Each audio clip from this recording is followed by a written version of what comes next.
সকল Assamese apps জ্ঞানলৈ আপোনালোকক স্বাগতম। আজি আমি আপোনালোকক কম যে কেনেদৰে ইউটিউবৰ চেনেলৰ ভিডিঅ' কেনেদৰে পাব্লিছ কৰাৰ পাছত আকৌ পুনৰ প্ৰাইভেট মোডত ৰাখিব পাৰি। প্ৰাইভেট মোডত ৰাখিবলৈ প্ৰথমতে নেট অন কৰিব লাগিব।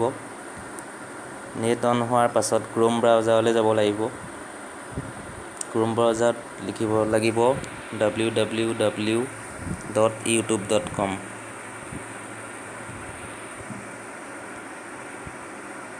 সাৰ্চ কৰিব লাগিব।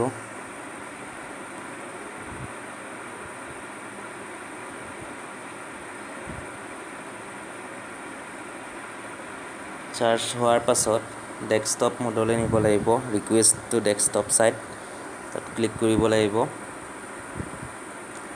ক্লিক কৰাৰ পাছত এনেকুৱা এখন উইন্ডো খোল খাব। তাৰ পাছত 3 ডটছ আছে, 3 ডটছত আমি ক্লিক কৰিব লাগিব, কিন্তু ক্লিক কৰাৰ আগত এই সাৰ্চ বাৰডাল সম্পূৰ্ণ হ'ব লাগিব। সাৰ্চ বাৰডাল সম্পূৰ্ণ হ'ব লাগিব। এই সম্পূৰ্ণ হৈছে। তাৰপিছত কাষত ইউটিউবৰ কাষতে ঠিক কাষতে আছে 3টা লাইন। এই 3 লাইনত ক্লিক কৰিব লাগিব। তাত ক্লিক কৰাৰ পাছত মাই চেনেল বুলি আহিব। হোমৰ তলতে থাকিব। মাই চেনেলত ক্লিক কৰিব। মাই চেনেলত ক্লিক কৰাৰ পাছত মাই চেনেলৰ লগটো আহিব এনেদৰে।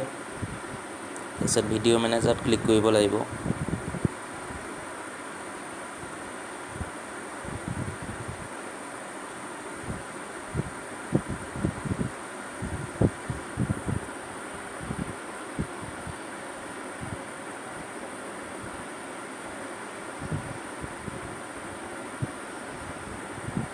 ভিডিঅ' মেনেজাৰত ক্লিক কৰাৰ পাছত এনেদৰে আহিব।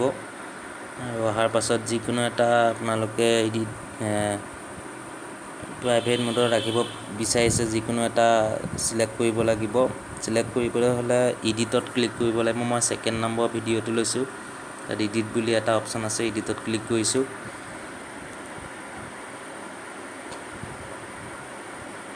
এডিটত ক্লিক কৰাৰ পাছত আপোনালোকে অলপ জুম কৰি ল'ব। তাৰ পাছত দেখিব যে টুইটাৰৰ এটা চিন আছে। টুইটাৰ চিনৰ ওপৰত যিটো লাইন আছে তাত আমি ক্লিক কৰিব লাগিব। সেই লাইনত এই এৰোত ক্লিক কৰিব লাগিব। ক্লিক কৰাৰ পাছত পাব্লিক, আনষ্টেটেড আৰু প্ৰাইভেট আছে। আমি প্ৰাইভেটত যদি এনেদৰে ক্লিক কৰোঁ তেন্তে এইটো প্ৰাইভেট হৈ গৈছে ভিডিঅ'টো সম্পূৰ্ণ। কিন্তু মই প্ৰাইভেট মোডত বৰ্তমান নাৰাখোঁ, আকৌ পাব্লিক কৰিম। আপোনালোকে প্ৰাইভেট মোডত এনেদৰে ৰাখি ইয়াত ছেভ এণ্ড চেঞ্জেছত ক্লিক কৰি দিলেই প্ৰাইভেট মোডত হৈ যাব। কিন্তু মই বৰ্তমান প্ৰাইভেট নকৰোঁ, পাব্লিকত ৰাখিম।